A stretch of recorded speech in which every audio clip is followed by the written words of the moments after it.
klase?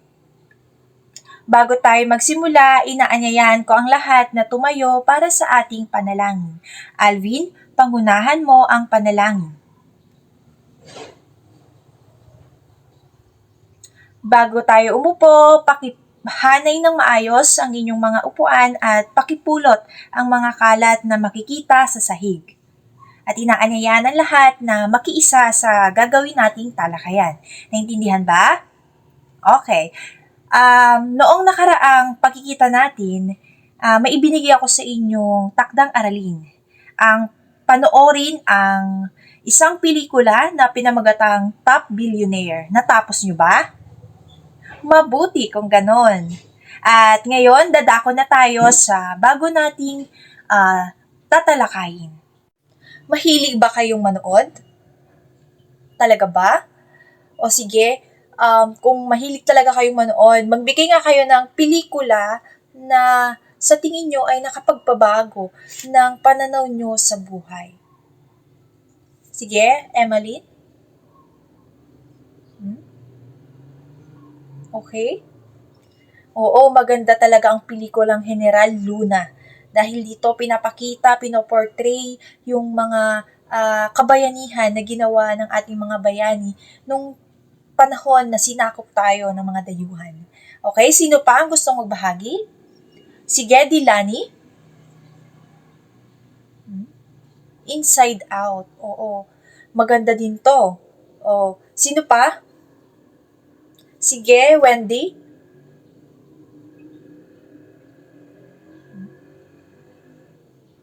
Okay, salamat. Katunayan ito na mahilig kayong manood ng mga pelikula. Kaya naman meron ako ditong inihandang isang laro bago natin simulan ang ating talakayan.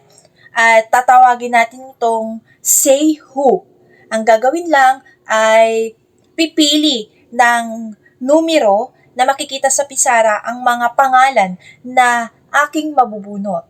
At huhulaan nyo o sasabihin nyo kung sino ang nagsabi ng linyang ito mula sa mga sikat na pelikula at sasabihin din kung ano ang pangalan o pamagat ng pelikulang ito. Naintindihan ba? Okay, mabuti kung ganon. Simulan na natin ang laro. Ang unang manlalaro na aking napili ay si... Ikaw ang maswerteng napili, Tresha. Sige, Tresha, pumili ka na ng numero mula sa ating pisara. Okay, number 2. Ito ang linya mo.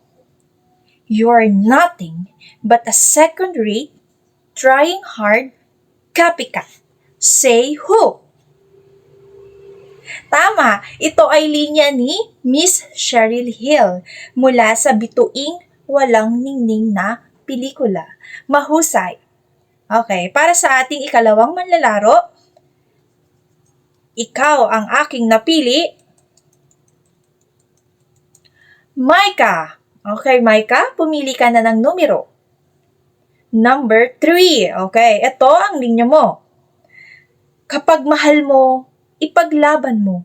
Pero kung ayaw na, tumigil ka na. Kanino to? Say who? Tama, ito ay linya ni Popoy sa One More Chance. Magaling. Okay, para sa ating ikatlong manlalaro, ikaw ang maswerteng napili, Nilus. Okay, Nilus. Pumili ka na ng numero. Number 5. Okay, ito ang linya mo. Pangit ba ako? Pangit ba ang katawan ko? Kapalit-palit ba ako? Say who? Tama, ito ay linya ni Liza Soberano mula sa pelikulang X and Y's. Okay, magaling. Okay, para sa ating ika-4 na manlalaro.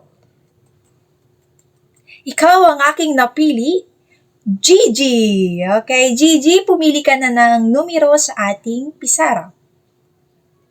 Number 4. Okay, ito ang linya mo. I'm the king of the world. Say who? Tama, ito ay linya ni Leonardo DiCaprio mula sa pelikulang Titanic. Okay, magaling. At ang panghuling manlalaro,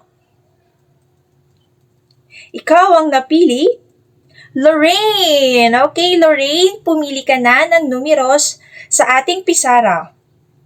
At ito ang linya mo. With great power comes great responsibility. Say who? Magaling!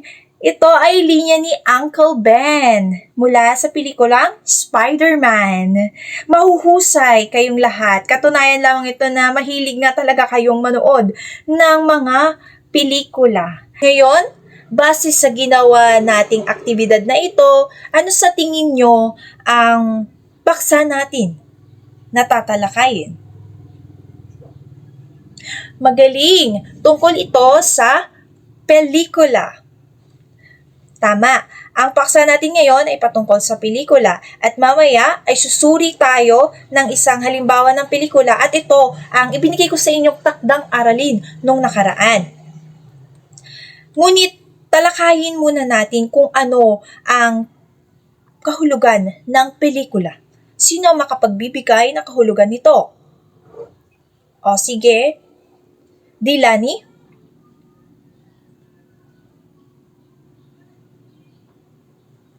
Okay, tama.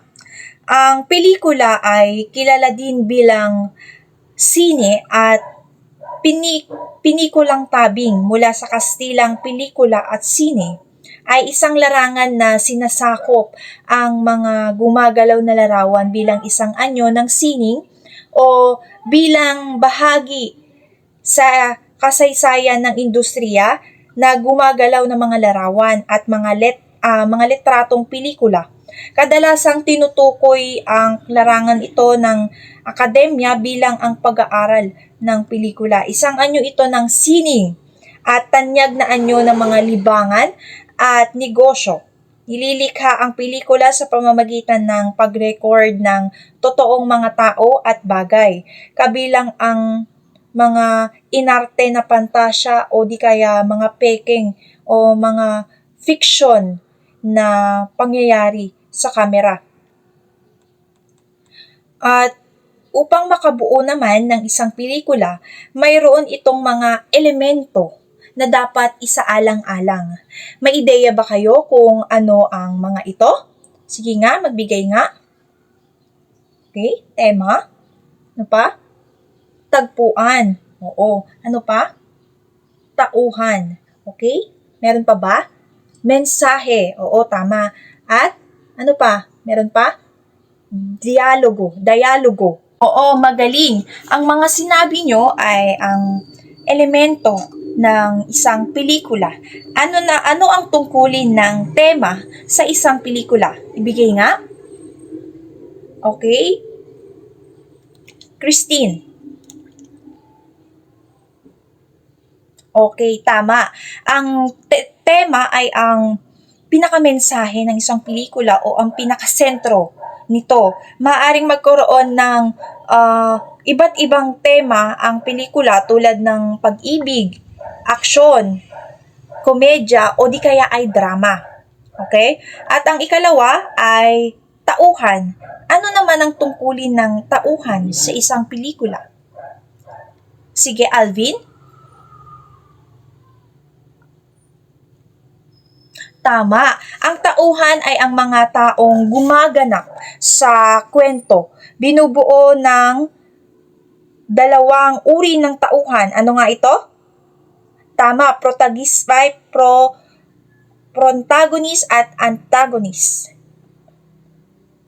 O di kaya yung bida o kontrabida. At ang ikatlo naman ay ang tagpuan.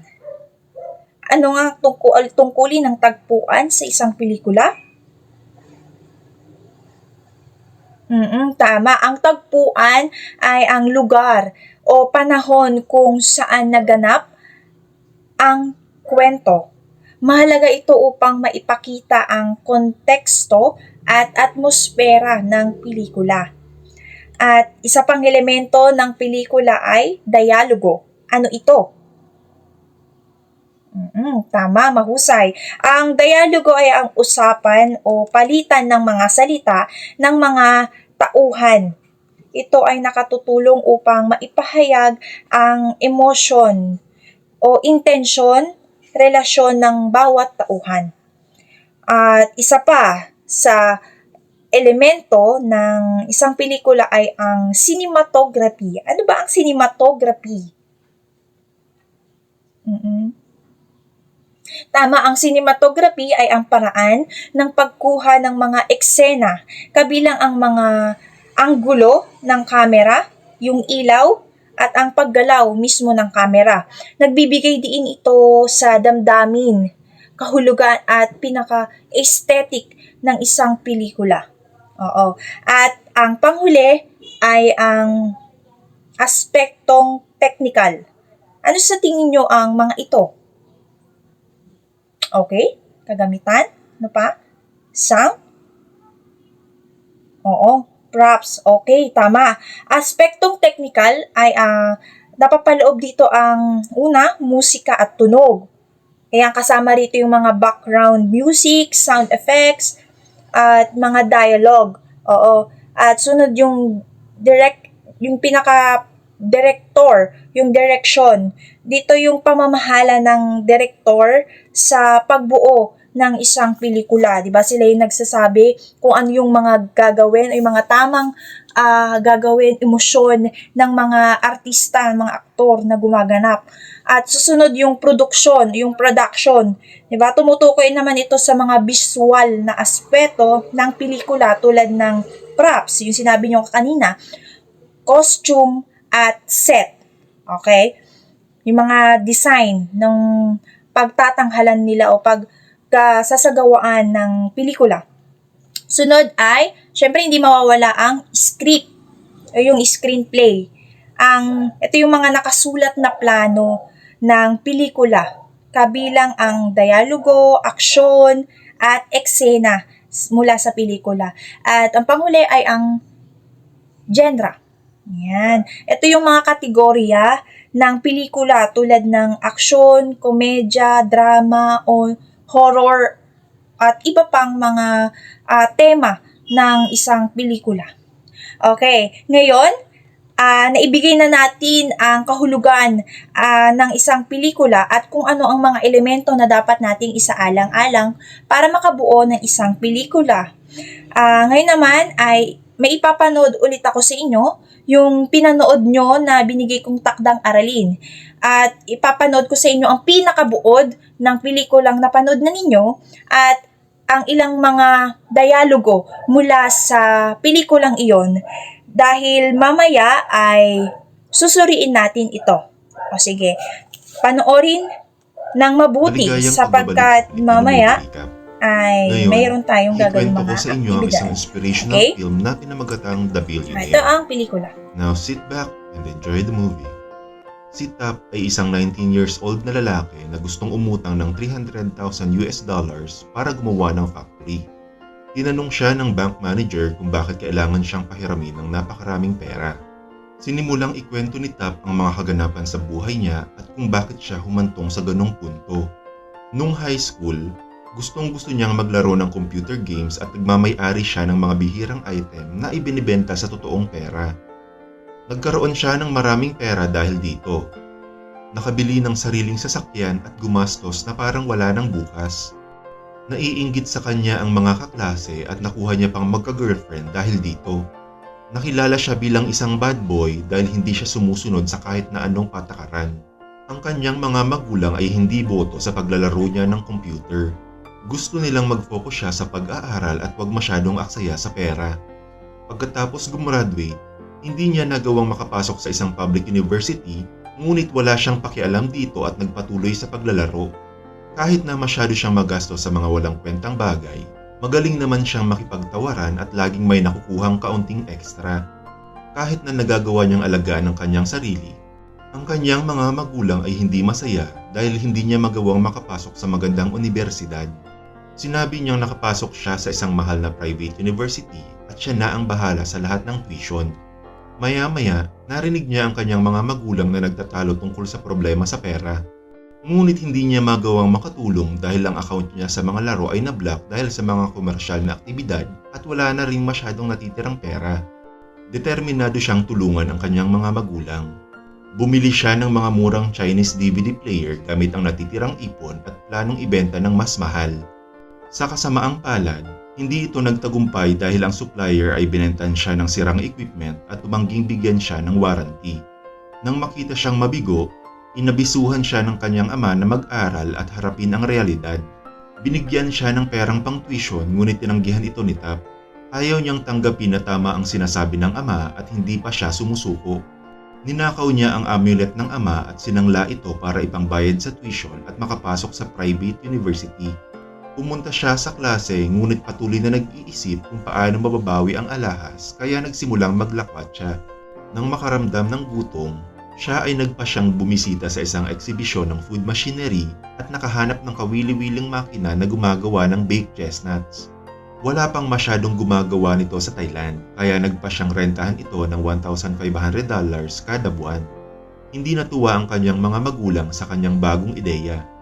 Natutunan niya sa mga naglalako kung paano ihiwalay ang mga nabubulok na chestnuts at paano sila gawing mabango para mapabilang ang kanyang produkto sa first class. Kahit na hindi siya suportado ng kanyang mga magulang, kanila namang nagustuhan ang lasa ng kanyang baked chestnuts. Nagbukas si Tap ng maliit na tindahan sa mall kasama ang kanyang tito, ngunit nahirapan silang akitin ang mga dumadaang customer. Ang kanyang ideya na ilipat ito sa ibang lokasyon ay hindi rin nakatulong. Isa pa, bumabagsak na din siya sa kanyang klase. Sa panahon ng exam, siya ay nagpasya kung sasagutin ba ang telepono o ibabagsak ang kanyang test. Kanyang piniling sagutin ang tawag ng tito at bumagsak. Ang kanyang negosyo ay naging maunlad at nagsimulang kumita ng malaki kaya nagbukas pa ng mas maraming branches. Nalaman ng kanyang girlfriend na hindi na siya pumapasok at nagmakaawang pag-isipan ng kanyang kinabukasan. Mas lalo pang lumala ang mga bagay nang gumawa ng usok ang kanyang chestnut machine na nakadumi sa mall. Napagpasyahan nilang kansilahin ang kanyang kontrata at patigilin na ang lahat na branch nito. Sa panahon ding yun, ang kanyang mga magulang ay nagsabing lilipat na sila sa China para tumira kasama ang mga kapatid dahil meron silang malaking problema sa pera. Nang siya ay kukunan na ng litrato para sa kanyang passport, nagpasya siyang umalis at sinabihan ng kanyang magulang na hindi na siya sasama. Bago umalis patungong China, ang kanyang ama ay sinabihan siyang kalimutan na ang chestnut at magtapos ng pag-aaral. Kinalaunan, kanyang napag-alaman na ibinayad bilang kolateral ang kanilang bahay at kukunin na ng bangko. Inisip ng kanyang kasintahan na siya ay nangangaliwa, ngunit ang realidad ay obses lang talaga siya sa pagnenegosyo at wala ng oras sa iba pang bagay. Humingi si Tap ng tawad sa kanyang kasintahan. Habang sila ay bumabiyahe, binigyan niya si Tap ng fried seaweed na binili niya sa ibang bansa. Nasarapan si Tap at naisip na gawin itong negosyo. Tinanong niya ang kanyang propesor kung paano mapanatiling masarap ang fried seaweed sa loob ng package. Sinabi ng kanyang propesor na kailangan niyang gumamit ng vacuum machine para tanggalin ang hangin sa loob upang mapatay ang lahat na bakterya. Determinado siyang gawin ang bagong negosyo. Itinigil niya ang pagrenta sa chestnut machine at bumili ng mga bagong gamit at materyales. Sa kasamaang palad, siya ay nabigo sa unang pagsubok. Laging mapait ang lasa ng kanyang fried seaweed. Kanyang pinagbili ang lahat na computer para makabili ng mas marami pang hilaw na seaweed. Hindi siya sumusuko kahit na lagi siyang hinihikayat ng kanyang tito na sumunod na sa magulang sa China. Habang bumabagyo, nang si Tap ay pauwi na sa kanyang bahay, nakita niyang naaksidente ang kanyang tito at kinailangang madala sa ospital. Nang gabi ding yun, nakita niya ang isang pakete ng seaweed na nahulog sa sahig at nababad sa ulan. Pinagpatuloy ni Tap ang pag-eeksperimento na wala ang tito, ngunit hindi pa rin sineswerte dahil laging mapait ang nagagawang fried seaweed. Nang wala nang natitirang hilaw na seaweed, pinulot niya ang panghuling pakete na nababad sa ulan. At pagkatapos na maprito, na-realize niyang ito ay masarap at tamang-tama ang pagkalutong. Minsan, ang mga kahangahangang bagay ay lumalabas mula sa aksidente. Binisita niya ang kanyang tito sa ospital at pinalasahan ng seaweed. Ito ay labis na nagustuhan ng kanyang tito. Binawi nila ang dating pwesto sa mall at maraming tao ang pumila para bumili ng kanilang seaweed. Si Tap ay masyadong abala na kinailangan pang ipaalala ng ina na kaarawan niya sa araw na yun. Nang tumawag ang kanyang ama, sinabi niya sa kanyang anak na mag-aral ng mabuti at sumunod na sa China sa sunod na semester. Kanya ding ibinunyag na ang pamilya ay baon na sa utang na umabot na ng $1.2 million. Nakaschedule na din ang pagkuha ng bangko sa kanilang bahay. Kanyang naisip na hindi niya magagawang makakuha ng ganong kalaking pera kahit na anong gawin niya. Sinubukan niyang bumalik sa pag-aaral. Bumili siya ng snack sa 7-Eleven at habang siya ay naglalakad, kanyang na-realize na pwede niyang ibenta ang produkto sa convenience store sa buong bansa sa halip na gumawa siya ng maraming tindahan. Sa sumunod na araw, pumunta siya sa headquarter ng 7-Eleven at ipinakita sa direktor ang kanyang produkto. Ang direktor ay tumanggi sa kanyang proposal dahil napakapangit ng kanyang packaging at sobrang mahal ng kanyang presyo. Muli siyang sinubukang pasayahin ng kanyang girlfriend sa kanyang pagkabigo. Inalok niya si Tap ng tulong galing sa kanyang mga magulang subalit ito ay tinanggihan niya.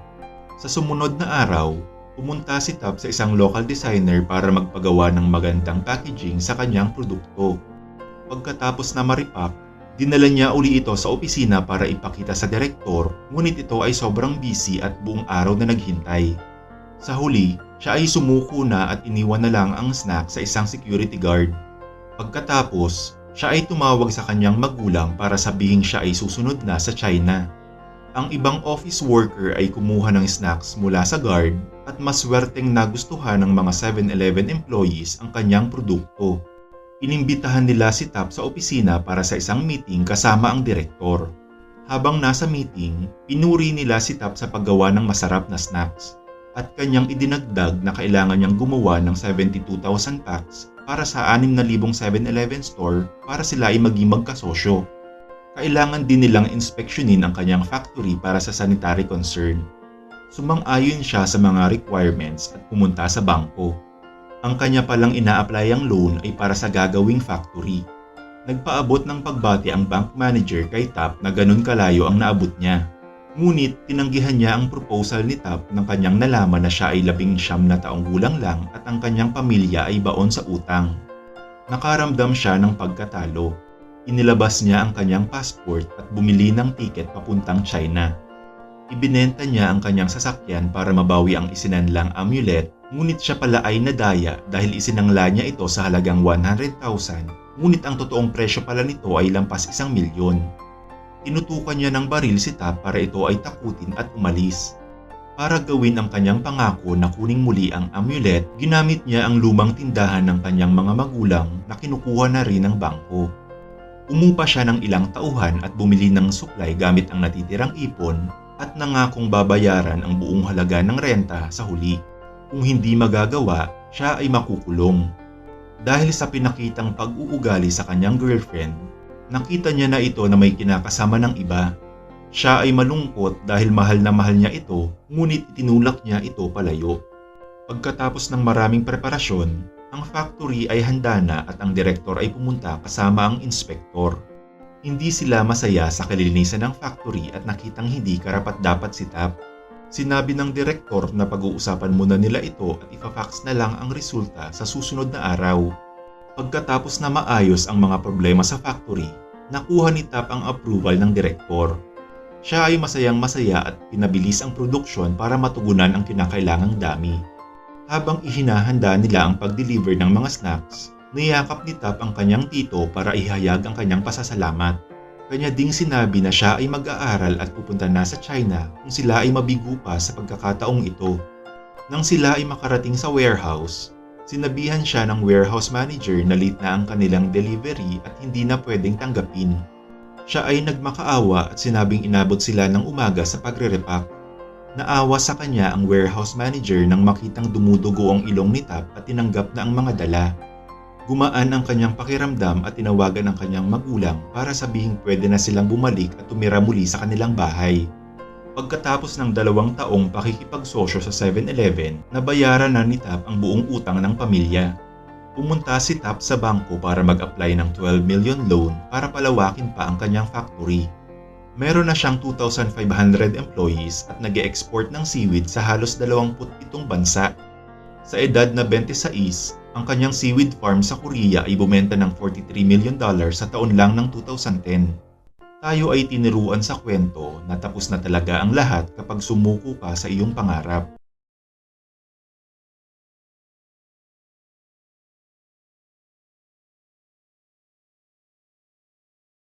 At dahil natapos natin talakayin ang mga pelikulang Top Billionaire, narito na ang inyong gagawin. Sa unang pangkat, paggawa ng isang banghay. Ilahad lamang dito mula simula, gitna at wakas ng pelikula. At sa pangalawang grupo naman, ilaahad ang tauhan, katangian ng tauhan, tagpuan ng tema. At sa pangalawang pangkat naman, ilahad ang tauhan, katangian ng tauhan, tagpuan at ang tagpuan ng tema. Samantalang sa pangatlong pangkat, ilahad lahat ng suliranin na pinaharap ng pangunahing tauhan at kung paano niya ito nasolusyonan. At sa pang-apat na pangkat naman, kumuha lamang ng tatlong dialogo mula sa pelikula na nakapagpabago sa inyong pananaw sa buhay. At ang panglimang pangkat, paggawa ng sariling wakas ng pelikula at isadula ito. Naunawaan ko ba kung gusto niyong ulitin ko yung inyong gagawin? Okay, sa unang pangkat, paggawa ng isang banghay, ilahad ang simula, gitna at wakas. Sa pangalawang pangkat naman, ilahad ang tauhan, katangian ng tauhan, at ang tagpuan ng tema. At sa pangatlong pangkat naman, ilahad lahat ng suliranin na pinaharap ng pangunahing tauhan at kung papaano niya ito nasolusyonan. At sa pang-apat na pangkat naman, kumuha lamang ng tatlong dialogo mula sa pelikula na nakapagbabago sa inyong pananaw sa buhay. At ang panghuling grupo naman ay paggawa ng sariling wakas ng pelikula at isadula ito. Siguraduhin lamang na ang bawat miyembro ay makikilahok at magbibigay ng sariling opinyon. Gagawin niyo lamang ito ng 15 minuto at maaari na ito umpisahan. Mauhusay, bigyan nga natin ng Aling-Tunisia Club ang ating mga sarili. Sundan niyo lamang ang aking gagawin. Isa, dalawa, tatlo. Isa, dalawa, tatlo. Really good, really good, really good. Maaari ba natin gawing lahat? Isa, dalawa, tatlo. Isa, dalawa, tatlo. Really good, really good, really good. At dahil dyan, mayroon ako karagdagang katanungan para sa lahat. Ano sa palagay ninyo ang aral na makukuha mula sa pelikula? Joanne, maaari bang ibigay ang iyong ideya para dito? Tama! Ang kahalagan ng hindi pagsuko kahit maraming beses na nabigo si Tap ay ipinakita sa pelikula na sa pamamagitan ng pagsusumikap at determinasyon ay makakamit nito ang kaniyang tagumpay. Maliban sa sinabi ni Maria Joanne, maaari mo bang ibahagi ang iyong ideya dito? Alvin. Tama, Alvin! Inobasyon at pagkamalikhain na ginawa ni Top Billionaire sa pelikula. Ipinakita sa pelikula ang kanyang malikhain at pagiging bukas sa mga bagong ideya na nagpabago sa kanyang pananaw sa buhay. Maliban doon, ano pa? Magbigay nga ng ibang ideya tungkol dito. Yes, Marian, Laika, maaari bang ihayag ang iyong ideya patungkol dito? Tama, Marian. Ang pagtanggap ng responsibilidad at kahalagahan ng pamilya, ang pelikula ay nagpapakita na kahit gaano man kalayo ang narating mo ay mahalaga pa rin ang ugnayan mo sa iyong pamilya at pagtulong sa kanilang pangangailangan. Maraming salamat sa inyong mga ideyang ibinahagi. Ngayon naman sa pangalawang tanong, para sa inyo, paano nagagamit ang sakripisyo at disiplina upang maabot ang tagumpay? Sino sa inyo ang may ideya tungkol dito?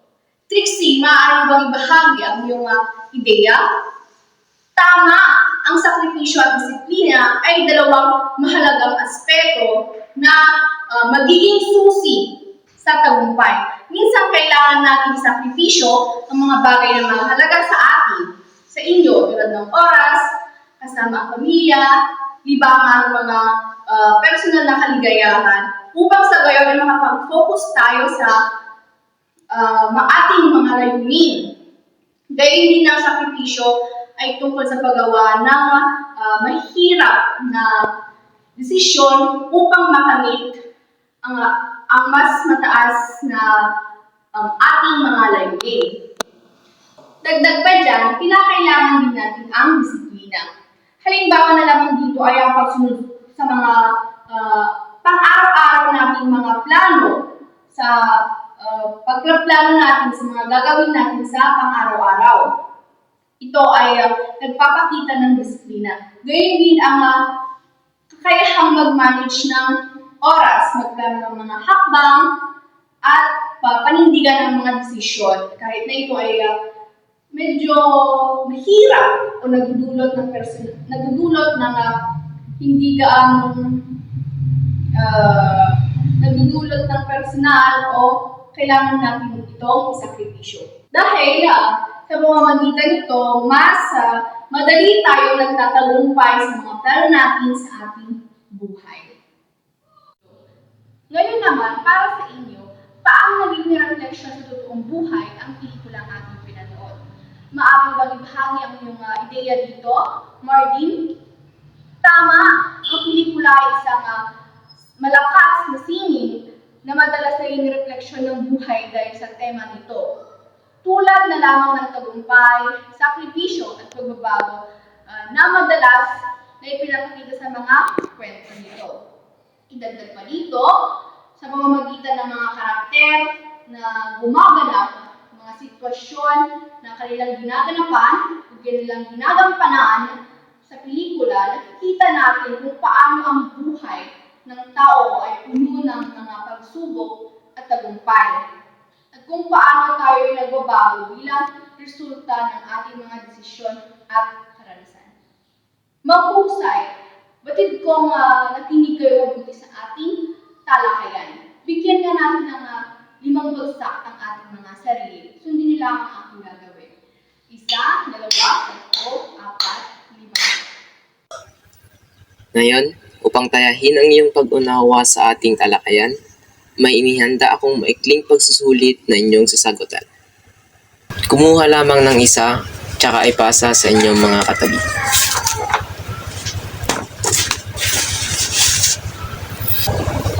Ang panuto, bilugan lamang ang tamang sagot sa bawat tanong, siguraduhin basahin ng mabuti bago sagutan. Tapos na ba ang lahat?